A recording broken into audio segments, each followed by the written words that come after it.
Good morning. I have a number of stories for you this foggy Friday morning on the Lower Mainland. Some of them are light-hearted and some of them serious. For instance, I'm going to demonstrate to you the great magnifying glass caper which we exposed through the mouth of Robbie Sherrill of ICBC yesterday. I'm going to be dealing with a man whom I interviewed 20 years ago, it must be, on his flying saucer experiences. After all, this is Friday. I'm going to be talking to Hannah Polowy, a Canadian Commissioner for the International Year of the Child. I'm going to give you an update on where is Shirley Yablonsky and what has happened since our last telecast. But first this morning, I want to deal with a delicate and touching situation involving two children.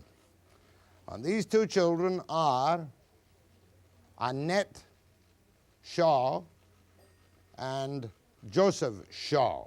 And would you believe that there is very properly a warrant out for these two children to be apprehended and returned and handed over to the custody of their mother. The mother is in the studio this morning. Her name is Marjorie Shaw. And with her, to keep me right on the legal technicalities, is her lawyer, Richard Rhodes. And that is the story that we're going to deal with first after this break.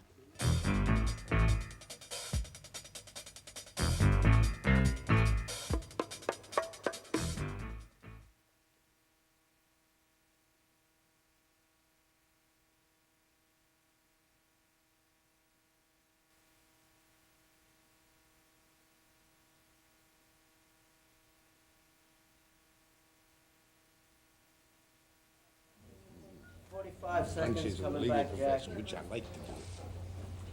Cancel all three of them. It's after 20 minutes, my voice. Really? vanishes. 45 seconds. I mean, if I'm Stand by. pushing, 30 tell me seconds. Chief Justice Faris or Bender. What's that? I'm telling an audience about Faris or Bender. Oh, yeah. Then I can get really worked up, you know.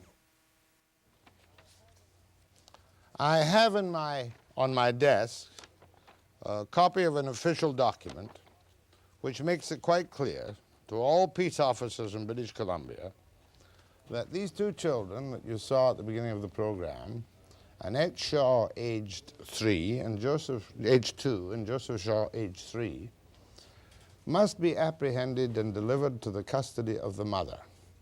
Now, this is an interim stage in certain proceedings, but they bring home the incredible problem that exists when families, as they often do, break up. And I have the mother, Marjorie Shaw, in the studio this morning, just to give me the basic facts, and her lawyer, Richard Rhodes, to explain to us what is the legal process involved in this. Marjorie, how old are you? 20. How long have you been married? 4 years. 4 years. When did you last see your children? The 18th of August. 18th of August was it you last saw your children? Or was it the 18th of Yes. September? No, August. 18th of August. You had gone out for the day, had you? Yes. Where had you gone? I'd gone to the Peony with my mother-in-law. And leaving the children at home. Yes. And when you come back, what had happened?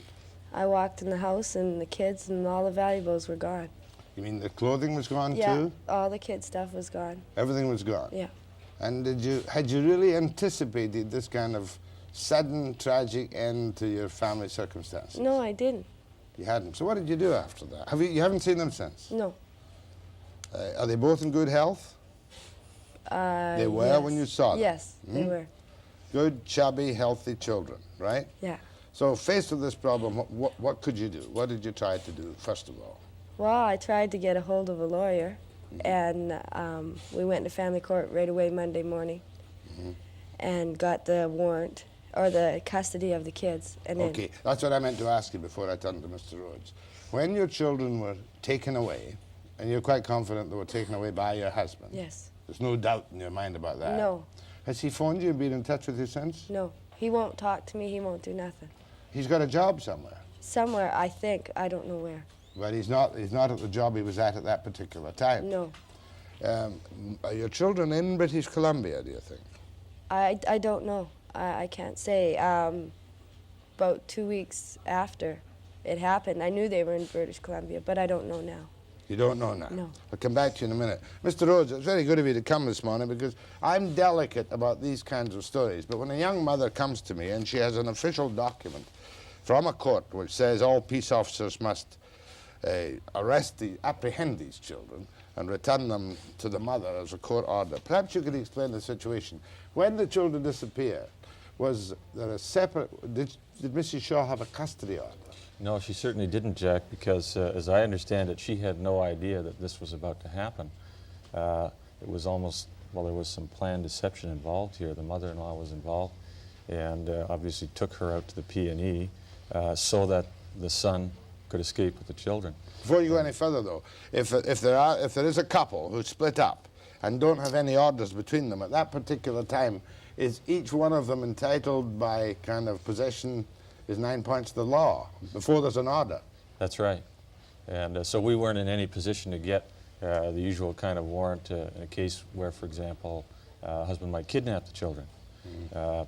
So we then had to use the processes of family court and get an interim custody order, which we succeeded in doing on September 20th. And Did the husband appear at that? No, he didn't even appear. And we are convinced through one thing and another that he knew about the date of the hearing, but he didn't feel necessary to come to court. Once you'd got the custody order, were you then in a better position to take further action? Well, we spent the next 6 days trying to exercise custody under the order, and on the 26th of September, went back into court, explained to the judge that we'd tried everything and couldn't find the children, and he then gave us the warrant to apprehend the children. Not to apprehend the husband? No. The warrant you have there for, does that really go out efficiently to all peace officers in the province of British Columbia so that everyone is looking for these two lovely children who are now by law must be apprehended and delivered forthwith to Marjorie, the mother? Well, I'm getting a little concerned about that because we're now at, the 12th of October, and this went out on the 26th of September, and we know that at least on the 27th of September, Mr. Shaw was spotted with the children coming into British Columbia from Washington, and he still has not been supposedly seen by the police, nor have the children been apprehended. Is Mr. Shaw an American citizen? I think he has dual citizenship. Is it? Yes, he is. The children don't have American passports or anything, do No, they're Canadians. they? They don't have passports at all? No. Tell me about this border incident, therefore, if you know about it. I believe you know about what happened at the border. Okay, from what I was told, he came through in an American car with American license. It was a blue station wagon. And the guy let him through, and then he walked into his office and he says, "There he is. I missed him." So he phoned the RCMP in Richmond, and they got in touch with family court to find out where this warrant was. And they just went from there because they didn't know nothing about it. Oh, you mean there was a picture of the man at the U.S., of your husband? Yes, there's a picture of the kids and my husband. At the U.S. border? And at the Canadian border. I should tell you, Jack, that Marjorie took the pictures and other materials, copies of all the warrants, down to the border herself the same day, the 26th of September, that we got the warrant. And she also took it to the Richmond RCMP because we had some idea that he might be in Richmond. And they followed up the lead she could give there. So she distributed it as quickly as she could to everybody that she thought might come in contact. That's quite a tip, nevertheless, though, when you're looking desperately and anxiously for two young children who may well be improperly cared for, but they're in the wrong custody right now. Are you suggesting to me, Mr. Rhodes, that the person themselves, like Marjorie, has got to assist the processes of the law by taking coloured pictures and copies of warrants to the Canadian border point to make quite sure it gets there in reasonably quick time? Well, in this particular case, we thought that he might cross the border, and you can imagine that Marjorie was as desperate as anyone could be. And so she was prepared to do everything that she could as quickly as possible. You've checked everywhere you can, have you, for Yes. traces of your children? Yes, I have. You were telling me a little bit about the other day. You don't need to give me the details, but you've done everything within your own power to try and find Annette and Joseph. Yes, I have. And where do you stand now? You just don't Just know. keep looking, I guess.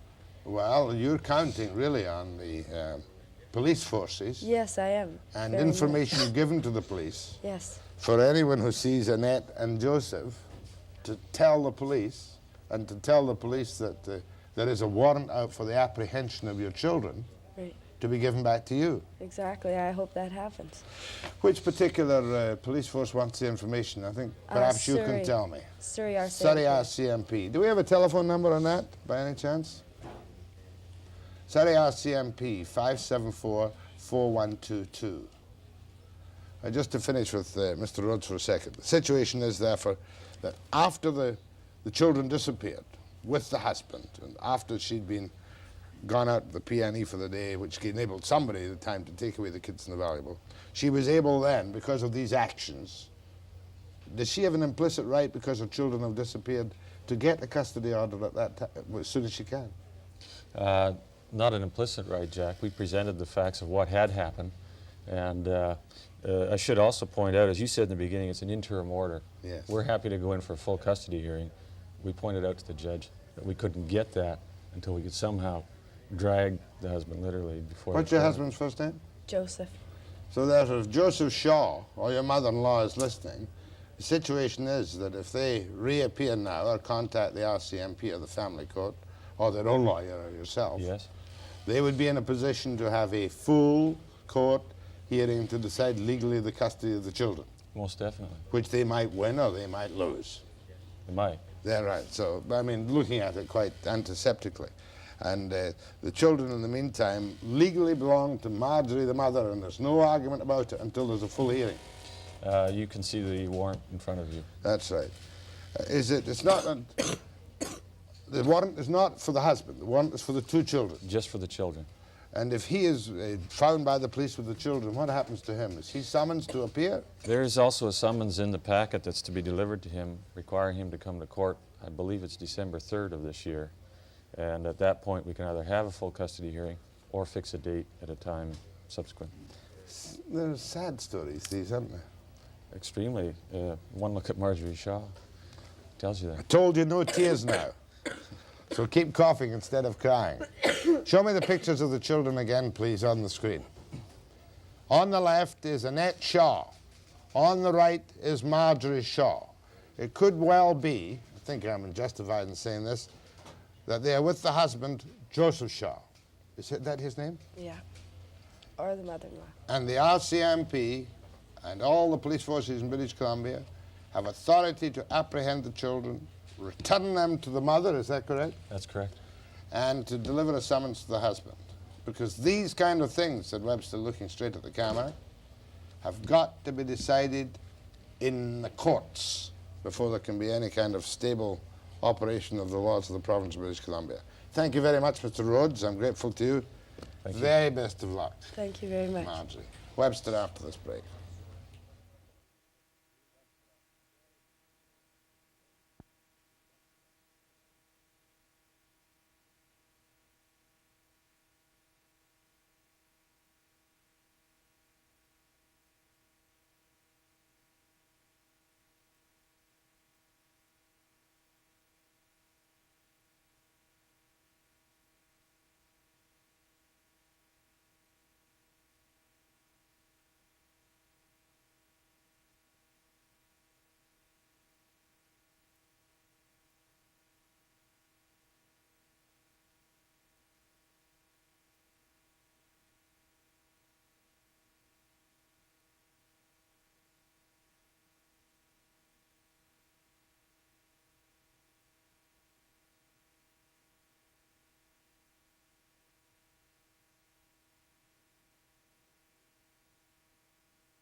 Find out for me, will you please? I haven't seen it. Is it any good? Did you do it? Thanks. Keep me in touch, will you please? It's 40 seconds. Oh. No, come to me first. Brian first. But you come to me live for 15 seconds. And then we'll pick up the 40 seconds voiceover. 9, 8, whatever. Started out like this is my morning for unhappy stories and missing children and missing people. Do you remember the case that we covered in quite some detail a couple of weeks ago? Shirley Jablonski. It was the early morning hours of August the 3rd when Shirley, a mother of 3, in the 7-Eleven store on McCallum Road in Abbotsford, and you can see the store right now, disappeared so far without trace. One of the most baffling disappearances that the police have had to face in a long while. The store was busy all night. Finally, it was found empty, 4:05 a.m., and Shirley Jablonski had vanished, leaving her handbag and her sweater in the store. Police have made some progress since we did our program on it, got a number of leads, but they've got some new information. And Brian went out to Abbotsford and he's got the latest. Jack, when you came out to Abbotsford Detachment of the RCMP 2 weeks ago, the police here had very little to go on the mysterious disappearance of 7-Eleven clerk Shirley Jablonski on that morning of August 3rd. But since then, there's been so much public response to that program, so many phone calls to this detachment, that they've managed to piece together a number of clues. We knew at that time that Shirley likely has met her death through some foul play. It's unlikely she's alive. But now the police know, almost to the minute, when she disappeared. We're down to about 5 to 10 minutes. We believe even 4. She was reported missing by phone at about 4:05. That's right. So her actual disappearance occurred within 1 to 2 minutes of that. 1 to 2 minutes. That's the way we feel, because we've managed to find all the customers on the till tape, which I have here. Now this is the copy of the tape that goes into the machine, the actual tape, eh? This is the actual tape that goes in the till. It records all the sales. And we're down to a piece on the tape about that big, which represents to us between 5 and 10 minutes. And at what time would that be? That would be just about right at 4. What Staff Sergeant Sims is saying is Shirley Jablonski's abductor, or abductors, entered the 7-Eleven store on McCallum Road in Abbotsford at about 4 in the morning on August 3rd. Within just a couple of minutes of that hour, Shirley was at the cash register, and over a period of those couple of minutes was dealing with 4 customers. The cash register tape of those transactions shows these purchases: one for 83 cents, a second for 35 cents, the third for $1.95, and the fourth for $2.85. The 4 purchases from the 4 customers could have represented more than a single item. And we haven't been able to say exactly what was purchased, but anybody that remembers making the purchase of that small amount on that night, we feel may have witnessed what was coming for Shirley Jablonski. In other words, who perhaps took her out of the store? That's right. Now you're looking definitely still at the fact that she's not alive. That is our definite feeling, yes. We're doing our investigation on the presumption that she's deceased, and we're working actively in that line. Have you zeroed in on any particular area? We are definitely looking at one specific area now, and we're going to, we've really started on that aspect of it today, and we're really going to work on that given area now and see what we can come up with. One specific area you're looking at? One specific area, yeah. You're looking for a witness? We're looking for a witness. If we get a witness on that last final time, and that saw a specific set of circumstances, we would know we were on the right track. This is an RCMP artist sketch of one of the witnesses police think may have been one of the customers in the store just about the time Shirley disappeared. He's a white male, thin, about 6'1", 35 to 40 years old, with a light brown crew-cut hair. He has hunched shoulders, a retarded look, and was wearing a green jacket with a hood. If this witness or anyone else knows anything about the August 3rd disappearance of Shirley, call the Abbotsford RCMP, 859-4811. That really is a baffling mystery. Absolutely baffling. Why did she leave the store? Why did she leave her handbag behind her? Where did she vanish to without being seen again in that last 5 or 6 or 7 minutes or whatever it was? Well, sometimes quite difficult to change pace. But those of you who watched my interview with what's his name yesterday, Robbie Sherrill of ICBC, may remember he thought it was riotously funny when I challenged him about the fact that he had issued magnifying glasses to every insurance agent in British Columbia, and I squeezed out of him why he had issued 600 magnifying glasses at $3 a piece to insurance agents who sell policies for Autoplan in British Columbia. And you may recall, too, that the actual reason was because there's $25 million in unpaid bills. Well, I obtained, shall I say, a copy of the secret confidential lists of all those in British Columbia who didn't pay their bills. Where are we? And if you look at the print on them, you see ICBC is obviously unhappy. Don't focus in on it. Don't focus in on it. I'm not allowed to show these names. But you can show it's on both sides of the paper, right? You can see why they issued the magnifying glasses. It's to give the agents encouragement to pick up the premiums, the dud premiums, the bad checks, which ICBC have so far failed to collect. And here is the magnifying glass. After the program yesterday, Robbie told one of our reporters it wasn't really a magnifying glass. Believe you me, it's a very powerful magnifying glass. That's the letter with which the magnifying glass was distributed to the agents in British Columbia. And you can get one if you're an agent for $2.75 plus postage. I think the outfit is somewhere in Burnaby. But I merely wanted to make the point that the bad debt collections of ICBC are so poor and so inefficient because the agents can't read the small print that we, the owners of the company, have sent round magnifying glasses. How does that look? Does that look good? See that? I checked this list for your name and it's not there. Quite a few Websters, but no John Edgars. So I'm clean, and there's my magnifying glass. And thank you very much for telling us how poor you are at collecting debts, Robbie, baby. I'll tell you that.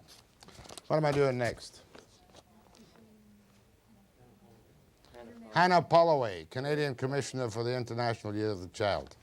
After this break.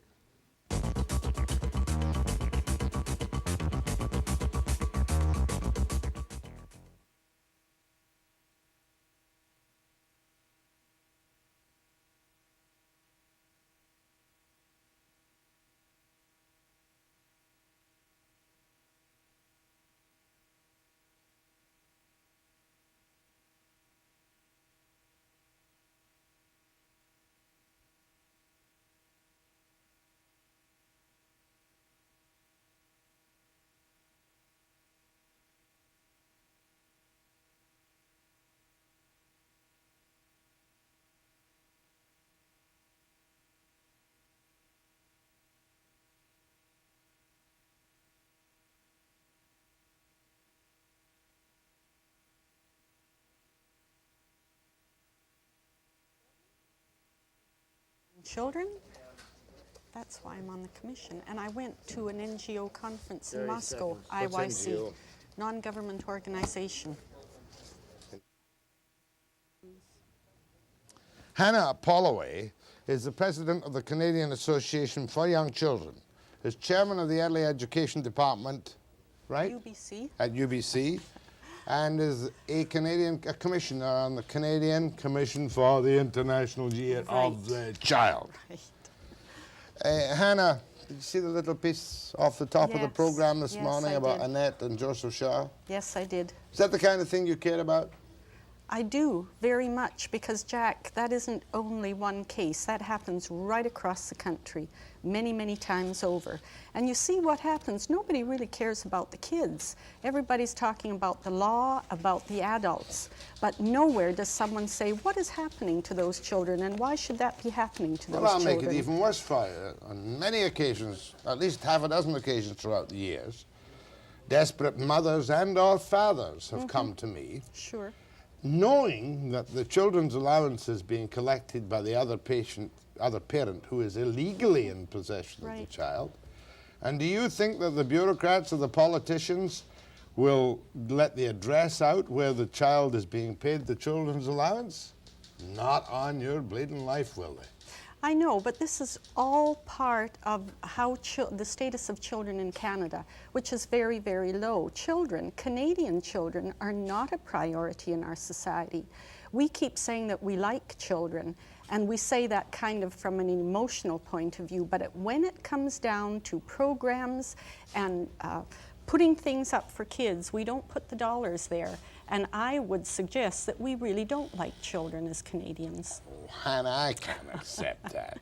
Well, I mean, are we any worse sure we are. than any other nation?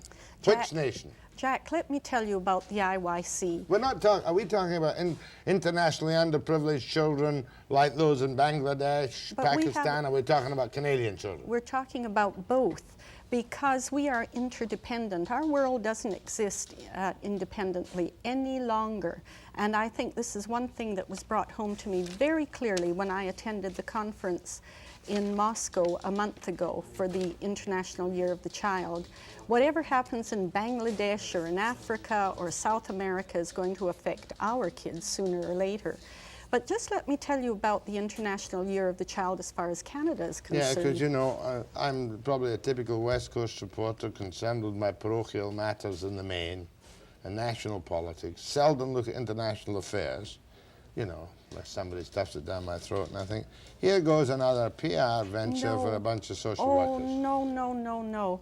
You know, the United Nations was very wise in proclaiming the International Year of the Child because it gave people an opportunity to take a look at kids in terms of how they fit into society.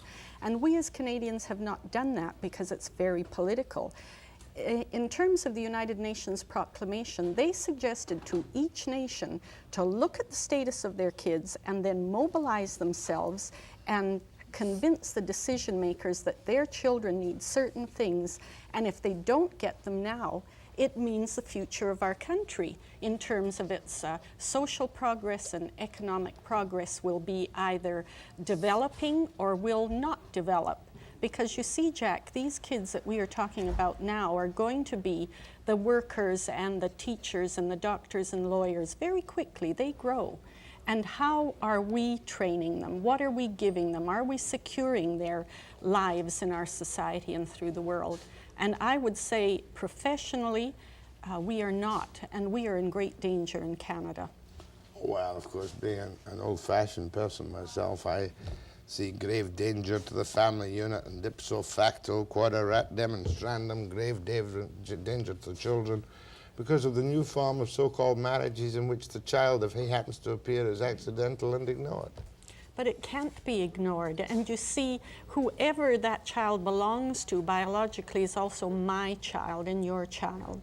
And our tax dollars will go into that child if he is not raised properly. All right, I can well understand the lack of status and protection for children in truly underprivileged countries, from Mexico to wherever, the Philippines, anywhere else. But in this country, there are many. All right. Oh, I know there are. I know all about the abhorrent situations. But what's wrong with the status of the Canadian child? What status should the child have? You talking about status, or are you talking about decent human treatment? Well, both. First of all, the child should be a priority in our society. First of all, they are the future of our country, economically and socially. If we grow good citizens, then we will have a fine country in 15 or 20 years. You're talking motherhood.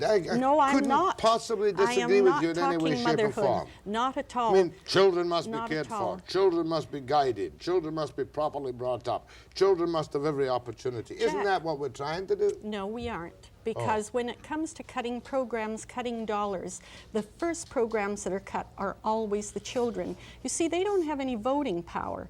And if adults... Should they have? No, I am not saying they should, but I think that adults should speak up for children in terms of our country and its future. You see, Jack, there are countries in this world that are paying a great deal of attention to children, and they are doing it deliberately. Communist countries. Sure, the socialist countries. And they are doing it, and they say why they are doing it. They are growing citizens for their society. Now, I think we should start to do that. We're always so suspicious, You know, Hitler paid great attention to the children, and he put them in uniforms, and he gave them national pride and little guns to drill with. Probably the socialist countries do much the same. Not that I'm aware of. I'm really very interested in comparative education, and I have not seen that. All right. But I don't want to talk about that right now. But I think that the International Year of the Child in terms of Canada has not been successful because it's very highly political. For instance, Jack, that proclamation was seconded by Canada at the United Nations, and we were one of the last countries to set up a commission for the International Year of the Child. Okay. As I say, I couldn't possibly disagree with you in anything you said, but I want you to tell me what we're supposed to do. Because I myself have done hundreds of stories about abused children, neglected children, badly treated children, poorly educated children, troubles in institutions for children. And everything in our system has got to be a political solution, hasn't it? Yes, right. Based on dollars and blinking cents. We have the sense, we've got the knowledge, we don't have the dollars. I think the dollars are there, but they need to be redistributed. Hannah is going to tell us what we should do in Canada. Hannah Polowy. Many L's in Polowy? One. One L in Polowy. After the break.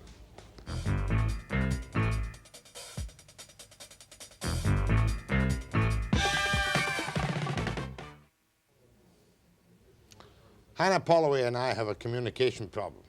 I understand everything she's saying, but it doesn't mean anything to me. I can make a lecture. I'm very good at giving lectures myself. But Hannah, what do you want Canadians to do? You and the Commission. What do you want to be done by our politicians, who are the only people who can do anything in this country in terms of delivering programs? First of all, I think that money should be provided for health and care and education of children. I think there should be a ministry of children, for childhood in this country, because you see, health looks after some, welfare looks after some, education looks after some, and never the three of them come together. You mean one ministry or 10 ministries? I mean one ministry. One federal ministry? One federal ministry. Cutting across the sacrosanct ground of the course. provincial rights on education. Of course, why We should not? have one educational system. I agree, and I think there we would save a great deal of money if we got rid of some of the bureaucracies and set up a ministry of childhood, or whatever we want to call it, where all of the programs for children would go through and would be funded. As far as acute care treatment is concerned, surely Canadian children stand high on treatment throughout the world. Not necessarily true. Some children do, but there are 2 million poor children in this country that do not have proper medical care, dental care. They don't have the proper kinds of nutrition. 2 million children out of a population of 22 million, that is a great many children. All the cabinet ministers get their new teeth under the plan. All the MLAs and MLAs anyway have a great dental plan, but as you say, the children don't have one. The children don't. And you see, some of our people in dentistry are saying that if children could have their dental work done at a very early age, it would prevent 100% of the dental problems that occur in adolescence and adulthood. They might be cutting their own throats. But I mean, on the face of it, we have reasonable medical care, especially in acute for children. We have some very fine medical We care do, too. but not for all children. It is not equal, nor is our education, No, nor is our... but the BC Teachers Federation will tell you that the teachers are perfect and that we do an excellent job of teaching children. Many of them do, Jack. Many of them do a good job. There are some that shouldn't be there, just as there are some MDs that shouldn't be there. But I think our teachers are doing a reasonable job. Jack, I would venture to guess, if someone from the ministry was to say on your program tomorrow, British Columbians, education is in good hands in our province, perhaps our citizens would say, okay, it is. But I think there's a lot of flack coming from higher places that really isn't correct or true. Yeah, you think the case is being pushed too hard. Okay, I've got one thing from you. You form a Ministry of Children, a National Ministry of Children, to spotlight and survey and tell us all the defects in our care of children. And to serve the children, to provide them the kinds of things that they need so that in 15 years' time, they will be the workers. They won't be the people as invalids in hospitals that need remedial care or psychiatric care, and that's where we're headed.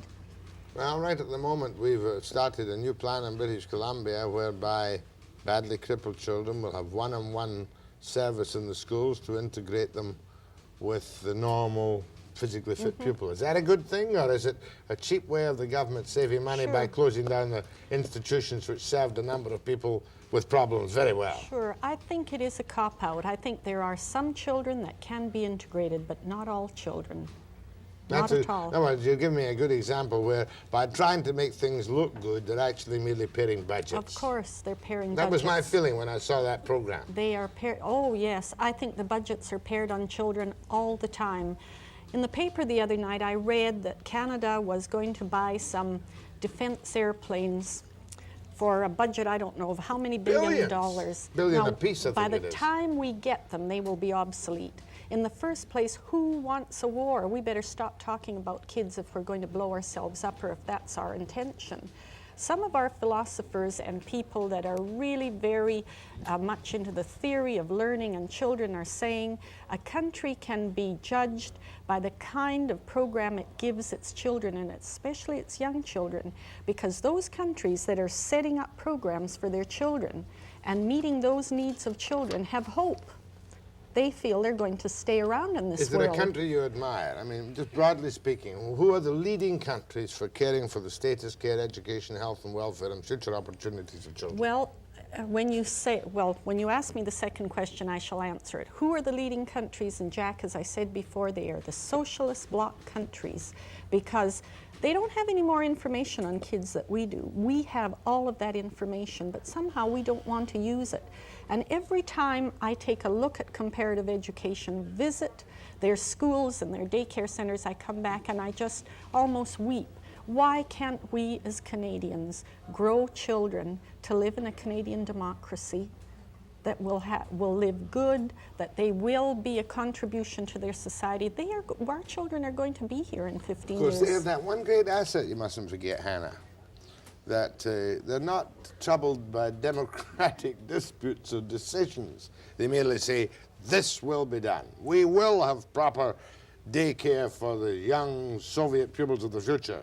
We will have specialists. We may neglect something else, but our concentration will be, and no local votes on it, on the children. But no nagging about local taxis, it will be done. But we can do the same thing, No, because we we have values too. I think Now, that do if we? Do we? Yes, I think so. I think that, well, you told me this whole question was a question of motherhood.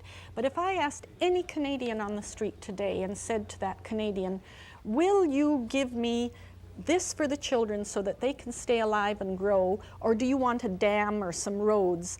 I can almost bet my life our Canadians would say, let's give it to the kids. But you see, we don't do that. Well, I think you're better to take another comparison. I think you're dead right. When we're paying $1 billion a piece for an F-18 obsolete fighter, or whatever it happens to be, I mean, it's a decision we've been making for so long that they'll be obsolete when we get them. We are committed as a nation to our contribution to the North Atlantic Treaty Organization and our pathetic contribution to world peacekeeping, or the NATO brigade in Europe.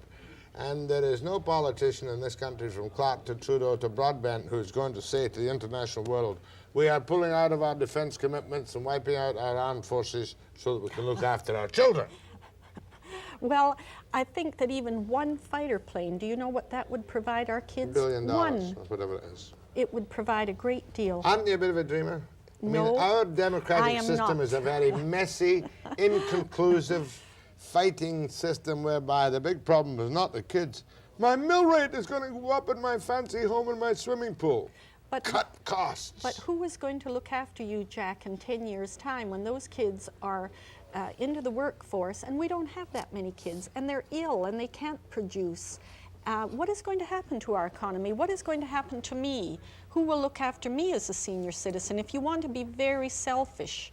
You'll be hopeful that the doctor will let you slip away at the right time without using heroic efforts. And Jack, who is going to help this country grow?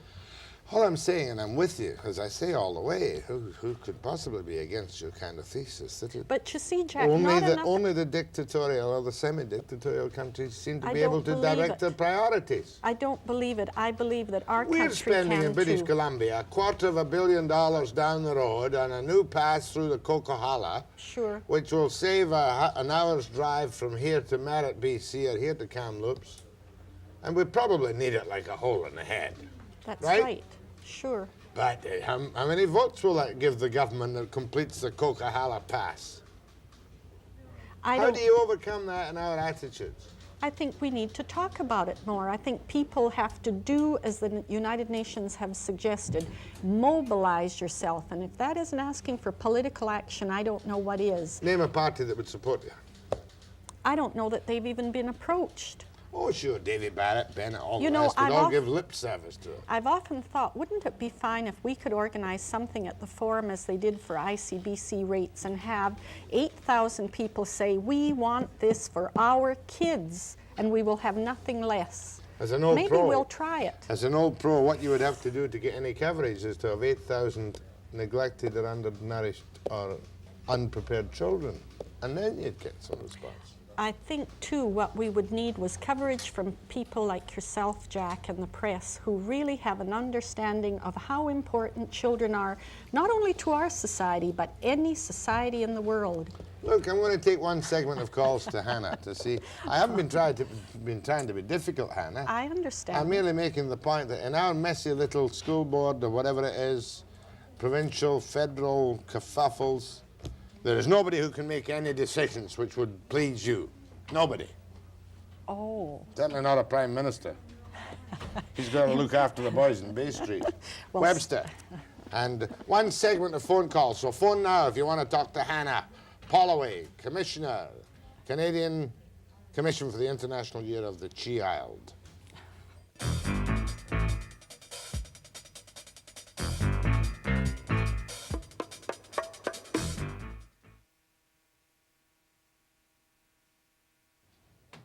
Hannah Polowy, a delightful person, calls to Hannah, Year of the Child. Go ahead, please. Hello. Good morning, Mr. Webster, and good morning, Hannah. And I'm with you 100%. Good morning. Number one. Go on. Hello? Yes. Oh, hi. Is the children's education, as you were saying, should be uniform right across the country. Here in Vancouver, it's not even uniform within the city. A child can go from one side of the city and move from the east side to the west side. Just a moment. Is uniformity in itself a problem for the individual child?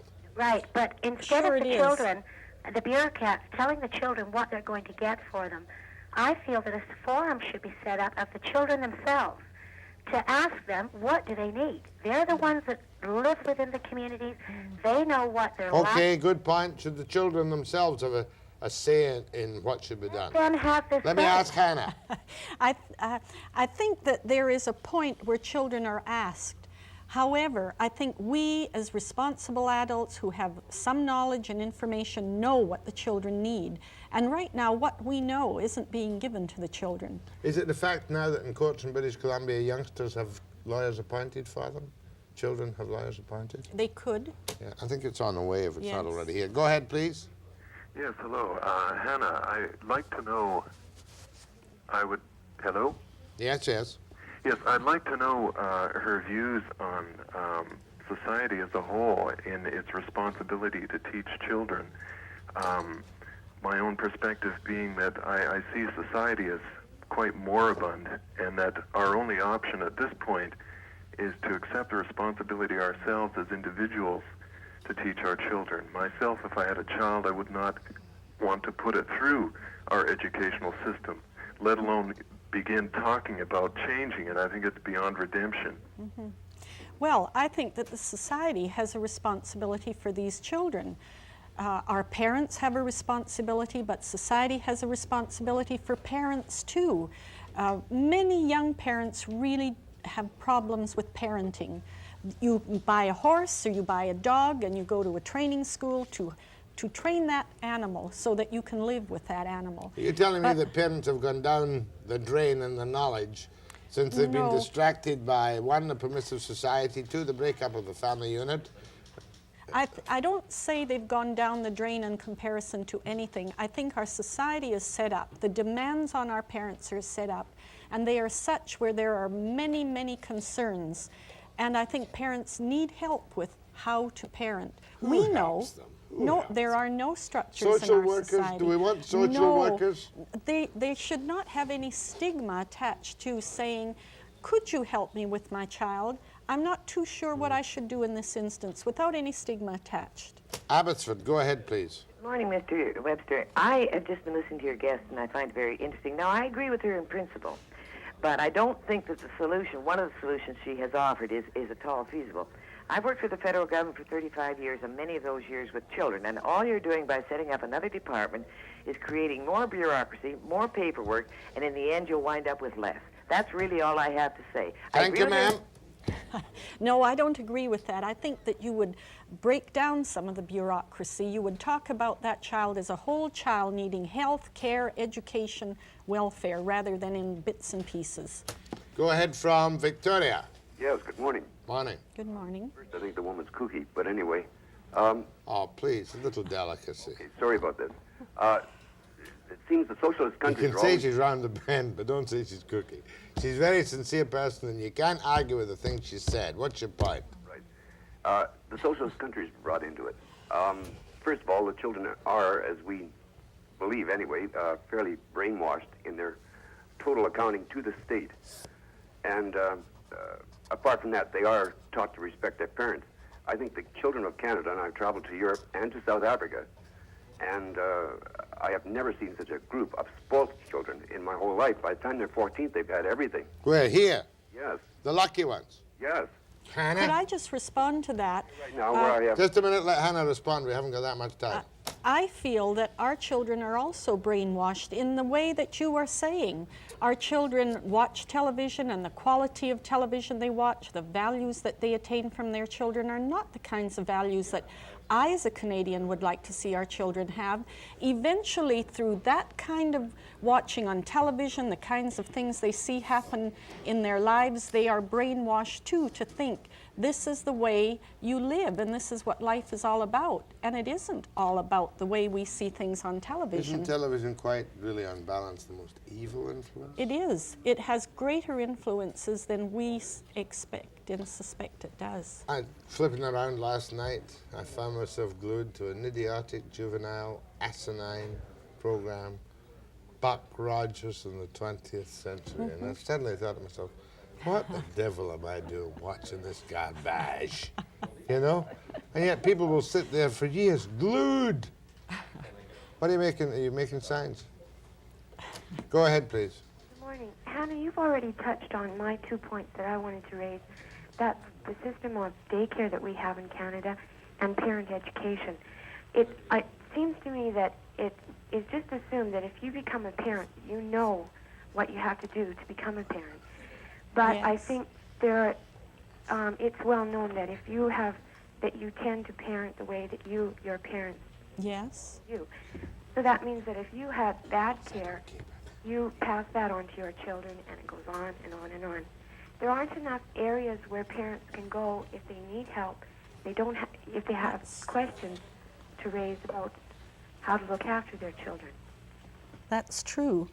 That's very true. And if you read the child abuse literature, which is a phenomenon in North America, you will find that abuse parents who have been abused while they were children, usually will abuse their children because that is the way they have learned to parent and to deal. Child abuse is a North American phenomenon. Yes, it is. Canada and the United States. Yes, it is. And I don't think people realize that child abuse doesn't just pertain to children who are physically abused either. That's right.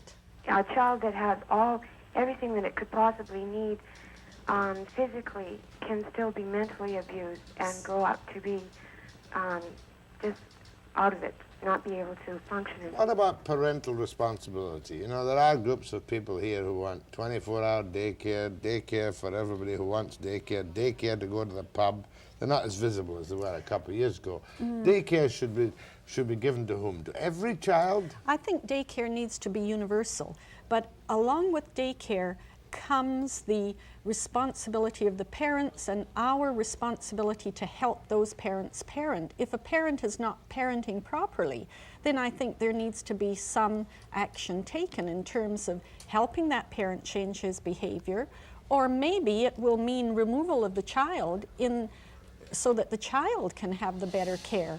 But certainly you cannot talk about children without talking about parents, and in particular the mother. The volume of the problem is such, though, that unless you have a good standard of, as you call, and I hate the word, parenting, mothers and fathers looking after the kids' problem, you'd finish up with an entire army looking after everybody's kids.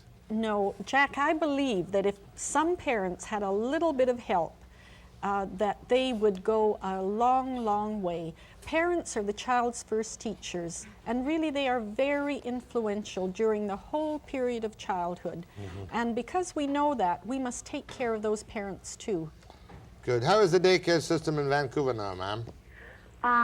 Not very good. We've been fortunate. I didn't have to go out to work until my daughter was 3, so I was able to put her in a good daycare system. But there is virtually nothing for children under 3 years old. Isn't that one of the great shames? The girl said, the woman said, I didn't have to go out to work till I was 3, till the baby was 3. Well, this morning on the news, somewhere, now I can't remember who said it, Leggett, Mr. Leggett, said that more and more families are finding that both parents have to work to keep up with the demands that their family needs. So what do they do with the kids? Jack, there are a lot of kids in our society that are left alone, absolutely alone, at a few months' time, where they crawl around on the floor. I hate to introduce another aspect, but isn't that the expectations of affluence? We're all, you know, in some way the freedom, if anybody's watching in Nelson, they may be annoyed at me, but in a very extreme way, the Freedomites are almost admirable in their twisted attitude, in that what they basically object to is the materialism of man. And that's of course, and we forget our children, the little human beings that are so important to all of us in our society. Hannah, you've been a truly delightful guest. Provoked you a little bit, and you came on very strong indeed. I think we must all have a conscience, and if there's something we can do, not just for the year of the child, or something we can say, we must do it. We certainly do need to do that. Thank you very much, Hannah Polowy. It's been my pleasure. Thank you.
Seconds. He's grieving. He's going to grieve.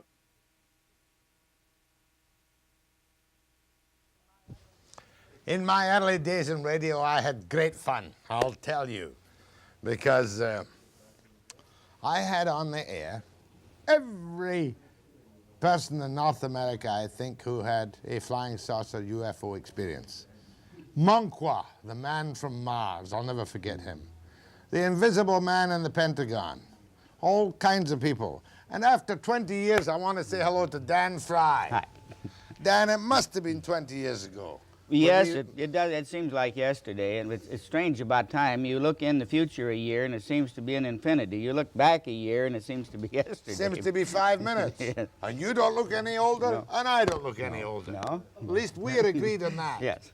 Dan, of course, is now, you know, it's funny how people change.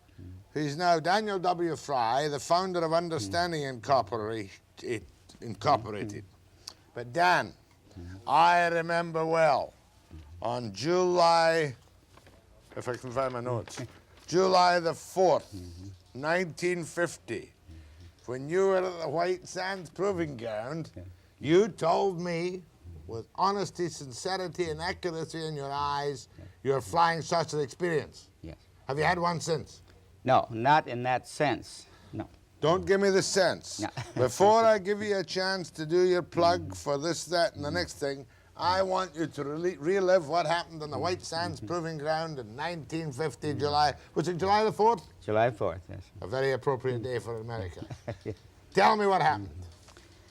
Well, I had intended to go into the nearby town of Las Cruces to do a little celebrating in the holiday, but I got stranded at the base by the untimely departure of the last motor pool bus into town. Retired to my quarters in the H building, where the air conditioning system shortly thereafter ceased to function and the building became very warm. I was forced out of the building because it would be a little cooler outside, and I began to hike down toward the blockhouse where we had our big motor set up for testing. You were then a rocket engineer? Yes, yes. Working for a firm called? Aerojet Engineering Corporation. It is still the largest manufacturer of rocket motors in the world. Not that I'm employed with them now, so I don't have to give them the plug to keep my job. You were then. Okay, so out you came because the air conditioning failed. And where were you and what happened?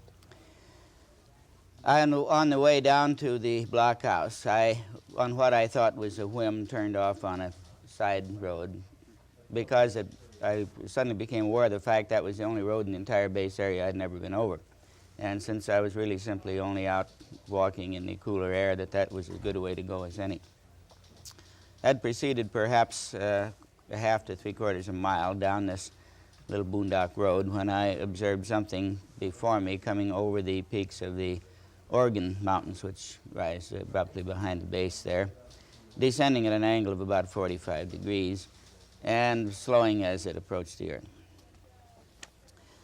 I had never seen anything similar to this. It was moving much too slowly to be in a trajectory. It had no wings, no flame was being emitted from it. There were no propellers churning the air. There was simply no means that I could see of propulsion or of decelerating the fall of the craft. Yet it was decelerating. For a few seconds there, I tried desperately to explain this thing in earthly terms, in our own technology, and found I was unable to. I was forced to the conclusion that this must represent technology that had not been created on Earth and therefore must have been created somewhere else. Weren't you just thinking, what the devil is this? I'm scared witless by this strange object descending. How far away from you was it? It touched ground about 70 feet. And when I realized that it probably could not have been made here and therefore must have been made somewhere else, I began to feel a rather strong desire myself to be somewhere else. And I wouldn't have been too particular where the else was at that moment. I think perhaps the only thing that prevented me from breaking into a wild run to get out of there was the realization that would more surely than anything else attract attention to myself. 70 feet away. How big was it, Dan? About 30 feet in diameter, about 16 feet in height, an oblate spheroid that is a sphere. An oblate spheroid. Yes. 70 feet away from you, 16 feet in height. It was big. It was larger than the devices we were making at that time, yes. I know not very large compared to the Saturn V now, but... No, but I mean, I know you've told the story 10,000 times, but lots of people, you know, who weren't born when you told the story might be watching. What happened thereafter? There you are standing, wondering what's going on. What happened next? Yes. Well, I stood there for what seemed like quite a long time, not knowing what was going to happen next and not knowing what to do next. Just tell me what happened next. Yeah, well, I was driven by two desires, one to learn a little more about this thing, and of course the other to get away. The curiosity eventually won out, as it almost always does in the human race. And I began to approach the thing a step at a time, and a pause and a step and a pause, watching for any motion and listening. Nothing happened. It remained still, motionless, and I eventually got quite close. I slowly circled around it, looking for any openings, any propulsion system, whatever I could find, and saw nothing. It was completely smooth, oblate spheroid, apparently metallic in nature. Having circled around it, I then paused to think, well, what should I do next? The obvious answer was to rush madly back to the base as fast as I could, arouse some other people who were still there, and get them to come out and see this thing for themselves. And I actually began to do it. I had taken a Yeah, half but a dozen. what happened? What happened? Well, I had taken a half a dozen steps, and I suddenly got a horrible mental picture of the position I would be in if I did rush back to the base, tell all about this, get some people to come out, only to find the thing had departed, and there was nothing but a little crushed brush there where I'd said the spacecraft would be found. I realized that this would probably terminate my employment with that concern, because it would be... No, come on, tell me what happened. Yeah, well, eventually, for lack of anything else to do, it occurred to me I hadn't actually touched the thing yet, although I'd been close enough for some time. I stepped forward very cautiously and applied one fingertip to the surface. It was exceedingly smooth. It was impossible to produce any friction between my finger and the surface, although it was a rigid, apparently metallic surface. I then began to stroke it with the palm of my hand, and at that point I was addressed by a voice which used the English language and the American idiom. That's what I wanted you to get to. Yeah. And it said? Well, the first thing it said was an incredible statement. I said, "It better not touch the hull, pal, it's still hot." And I did report this with great trepidation in my report because it sounds so completely Hollywoodian, it almost demands ridicule. Give me the total conversation witness. I'd better not, first of all, the voice from inside the 70-foot spherical thing said, "You'd better not touch the hull, pal, it's still hot." And then what? Right. Well, then I leaped backward several steps, got tangled up in some brush and piled up in the sand in about as ridiculous Any more a position. statements? After I had arisen, yes, there was a statement that I was among friends and that I had nothing to worry about. Did they invite you inside? Eventually, yes, after some discussion. With this statement, though, when I heard the English being spoken, I, for a moment, was persuaded it must be some development of which I was unaware of because of the language, although it was rather stilted, and the combinations of words were used that we wouldn't normally use in our language. I was eventually, because of my own skepticism that this could possibly be anything outside this I've only got 20 minutes left. Yeah, You've got to tell me. Yeah. You had a conversation, you were invited inside. How did you get inside the sphere-eyed elliptical object? Yeah, an opening was created by a section of the hull moving sideward, first moving inward several inches and then sliding sideward into a recess. And you walked in in? the hull. Yes. What did you see?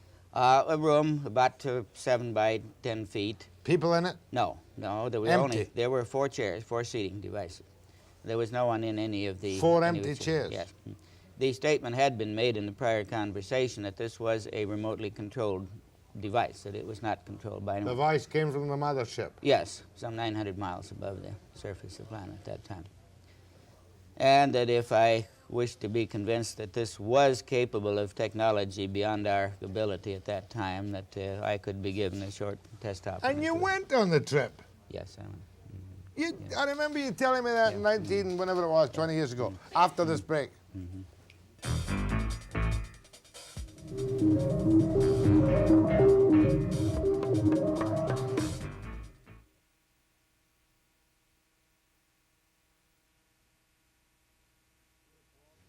Daniel Fry is used to all kinds of ridicule, skepticism, and whatnot.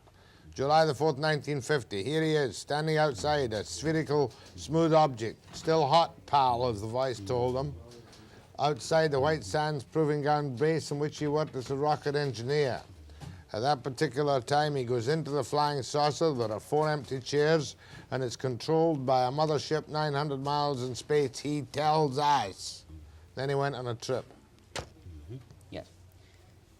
The device rose vertically for about 12 miles, it was stated. Now, from here on, I am accepting the statement of the operators. I had no way of measuring the truth of this. It was stated that there was no one else in this device, although there could have been because I saw only a small portion of it. The horizontal component was then added to the vertical component, that is, it began to move sideways. The flight was to and over the city of New York and return. That's from New Mexico to New York and back? Yeah, approximately 4,000 miles total. At a height of what height above the ground? No, it was about 50, between 40 and 50 miles. I think most of the, judging from the line of sight between the cities, the light pattern of cities could be seen from the craft. This was nighttime, yes, she yes, told me it that. was nighttime. Mhm. Well, Yeah. where were they from? I mean, the one question everybody wants to know about the so-called UFOs, where are they Yeah. from? Well, of course, this is a problem, a question that hardly anyone could answer, even the inhabitants of the UFO themselves. If they were from anywhere other than this solar system, they would have to come down and join our astronomy class and learn the new general star catalog so that they could learn what name we give to a certain star. Did you ask them for a name? Yes, I asked them for a name, but the answer was that the inhabitants of that craft at that time had never set foot on any planet in their life. Were they humanoids? Did you ask them that? They were close enough to humanoids so that with a few years' adaptation, one of them proposed to become a member of this planet, masquerading as though it had been born here. And so they must have been fairly close to begin with, otherwise I think it would have been too big a project. How could they speak English? Well, I think that they could have readily spoken any language that we had on this planet. This planet has actually been under occasional observation by passing spacecraft, probably since about the time the first Cro-Magnon man began to walk the surface of this planet. You are a total believer, Daniel. Well, I have been forced to believe by what I have observed, what I have seen, what I have learned, as is everyone else who spends that much effort on it. Even our good friend, old swamp gas, or Mr. Heineck, who was hired for 6 years by the Air Force to talk these things away, eventually surrendered and admitted that he'd run out of explanations and that probably most of them weren't true anyway. He turned coat and is now a very eager investigator of the. Why did they pick Daniel W. Fry for this? Was it for this junket into space? Well, I think probably because I was there. I mean, I was picked by the same type of fate that picks a person to get hit on the head with half a brick that's dropped from a building under construction. You know, when you came back and told your colleagues, they must have thought, poor old Dan, he's round the bend. Well, I'm sure that some of them did, although I didn't tell anyone about it immediately. I did a lot of thinking and soul-searching because I'd still needed my job at that time. Was there any burning marks on the sand, on the ground? There were, yes, but they were mainly just a crushed patch of brush and a circle of footprints around it where I had circled the craft, and some footprints going in and ending abruptly where I remembered stepping aboard, and about 4 feet to the right, another set of footprints starting there and moving outward. Okay, Dan, what are you doing now? What's this founder of the Understanding Incorporated? And Dan, if you want to meet him, is speaking to people on Thursday, October 18th at 8 o'clock at the Jewish Community Center. When's that? That's next Thursday, isn't it? Thursday 1st. October 18, 8 p.m., Jewish Community Center, 41st and Oak. You've never made any great money out of this, have you? Certainly not, no. In fact, you used to pay your own expenses. Still do. I mean, I have spent a great deal more than I have ever received. How old are you now, Dan? Well, I was born in 1908. That makes you 71. One, that's right. Don't look it. Well, I don't take Geritol every morning, but I do try to keep a rather healthy regime in life. Good. And what has it done to your life, though? Well, it has opened up a lot of visions. That is, it has required me to learn a great deal more than I would otherwise have learned, because in a field like this, you get questions of every conceivable sort asked of you. It says here, Dan is an enthusiastic advocate of solar and soft alternate methods of energy production. That's old soap. Yes, I spent about What was the means of production, means of propulsion of this 70-foot flying saucer? It was a gravitic field, which will be the ultimate means of propulsion in our own system when we learn how to do it. Well, we call it anti-gravity. It isn't really anti, it's the use of the negative half of gravity. If you have two magnets of the same pole and you approach them, they don't attract each other, they repel. They tend to fall apart. And if we can polarize gravity, we can do the same thing. We can cause objects to fall apart. Do you think that since you were taken aboard this flying saucer and whipped back and forward across the American continent, that they have landed people who are around us now who are from outer space? Well, I'm sure that there have been a few. I have no idea. There are people who say, oh, there are thousands of them, which seems a little doubtful. But I have no doubt that one or two have. I have no doubt that one or two aliens have landed here as far back as history can trace because there are such records in history of every language. You mean all the little models that German keeps showing on television? What's his name? What's his name? The guy who does all the movies about the Incas in Peru and the Japanese. Pardon? Van Daniken. Eric Van Daniken, yes. Is he, do you support Eric? Well, I think that he does very good research. I don't know how much of it is really new. I had a... I remember saying to you 20 years ago, Dan, I'll say it to you again, if they ever come back to you and you can bring one into the studio, you'll be more than a welcome guest. Well, Dan Fry, speaking next Thursday, October 18th, at the Jewish Community Centre for the Understanding Discussion Group, 922-9259. Thanks, Dan. Best of luck. Thank you. After the break.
Put your cigarette out, Jack.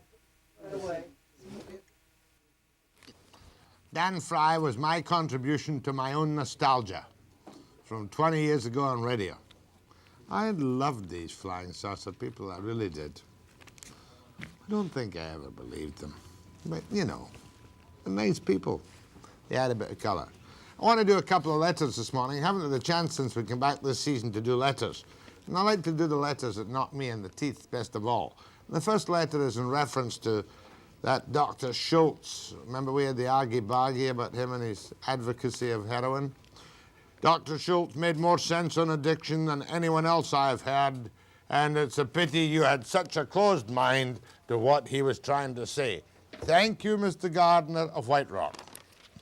And I think I've got another one from somewhere. My highest commendations about having Dr. Schultz on the program.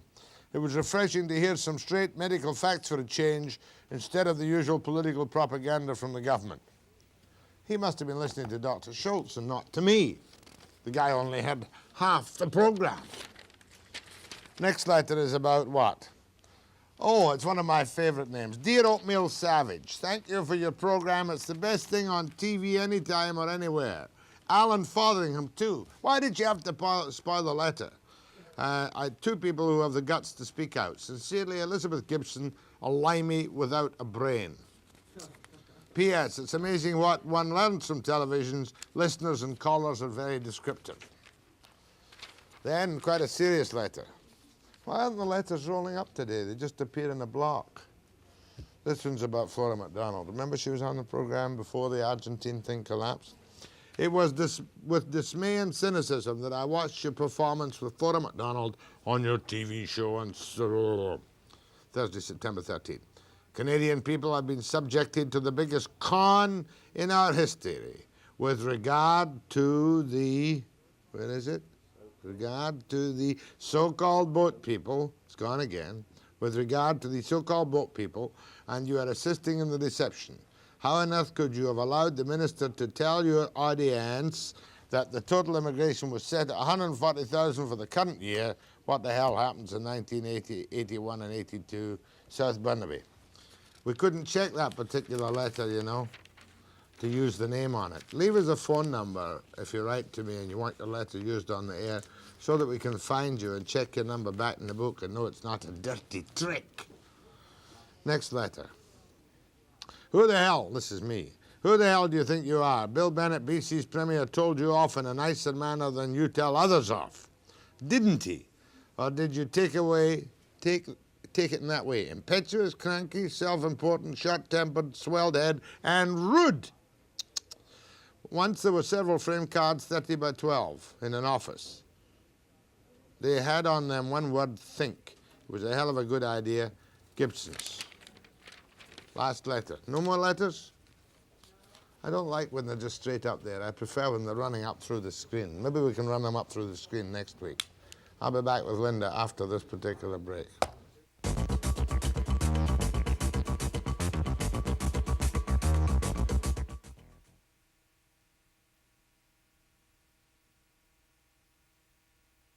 Years you see on it, so this is one. He's got this whole story, and he's got to go in. I know. His head. No. What did he do? Did they all go in? Now it's the Jack and Linda show. Linda, when are we going to show that magnificent interview we've already got in the bucket, in the can, with Keith Simpson, 40 years of murder, Home Office pathologist? I don't really know. We've got so many things lined up, so many good people coming in. Hopefully, maybe next week, near the end of the week. It's almost too good to use.